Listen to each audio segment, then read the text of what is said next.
Bismillahirrahmanirrahim. Assalamualaikum warahmatullahi ta'ala wabarakatuh. Allah Subhanahu wa ta'ala berfirman dalam surah Luqman ayat yang ke-12. A'udzu billahi minasyaitonir rajim wa laqad atayna Luqmanal hikmata an yashkur lillah wa man yashkur fa innama yashkuru li nafsihi wa man kafar fa innallaha ghaniyyun hamid. Tuan-tuan boleh merujuk kepada Quran masing-masing untuk terjemahan ayat yang dibacakan. Tuan-tuan yang dirahmati Allah, ayat 12 surah Luqman ini menjelaskan bagaimana Luqman Al-Hakim diberikan hikmah oleh Allah Subhanahu wa ta'ala dan seterusnya dapat memberikan nasihat-nasihat yang sangat berguna kepada anaknya, yang kita boleh lihat dalam ayat-ayat yang menyusul kepada ayat yang ke-12, ayat ke-13, 14 dan selanjutnya terkandung kata-kata nasihat yang penuh hikmah daripada Luqman Al-Hakim ini.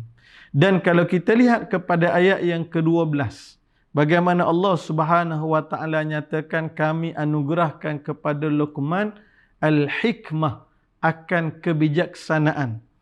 Imam As-Sa'di menghuraikan yang dikatakan al-hikmatu, yang dikatakan al-hikmah di sini ialah al-ilmun nafi' wal amalus salih. Yang dikatakan diberikan hikmah di sini ialah hikmah dalam dua bentuk. Satunya ilmu yang bermanfaat, yang keduanya ialah amalan yang soleh. Ya, ada di sana orang yang ilmunya ada tapi dia tak beramal. Ada orang yang dia beramal, ilmunya tak ada. Maka kedua-duanya kita tak boleh terima. Yang dikatakan al-hikmah di sini ialah gabungan di antara ilmu yang bermanfaat dan juga amal soleh. Dan elemen ini Allah Subhanahu wa ta'ala anugerahkan kepada Luqman.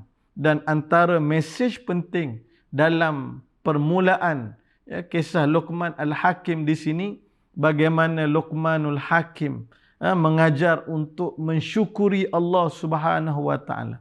Wa man yashkur fa innama yashkuru li nafsihi. Sesiapa yang bersyukur kepada Allah, hakikatnya dia bersyukur untuk dirinya sendiri.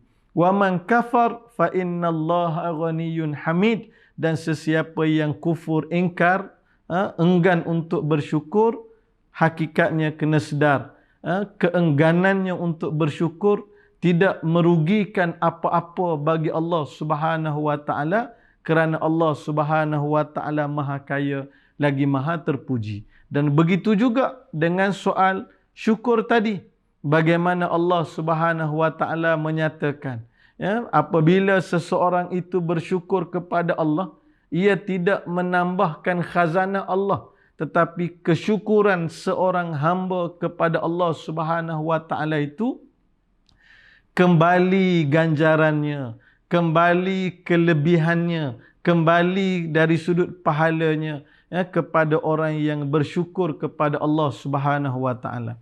Sebab itu kita diajar, apabila kita menerima apa sahaja nikmat daripada Allah Subhanahu wa ta'ala, jangan kita lupa untuk menzahirkan syukur kepada Allah. Tapi ingat, Allah Subhanahu wa ta'ala sebut dalam ayat yang lain, wa qalilun min ibadiyas syakur. Sikit dari kalangan hamba-Ku yang bersyukur kepada Allah. Maka kita berusaha seboleh mungkin untuk kita jadi golongan yang sentiasa bersyukur kepada Allah. Walaupun Allah Ta'ala sebut sedikit golonganku yang bersyukur, mudah-mudahan kita berdoa kepada Allah, mudah-mudahan yang sedikit itu kita adalah sebahagian daripadanya. Wallahu alam. Wassalamualaikum warahmatullahi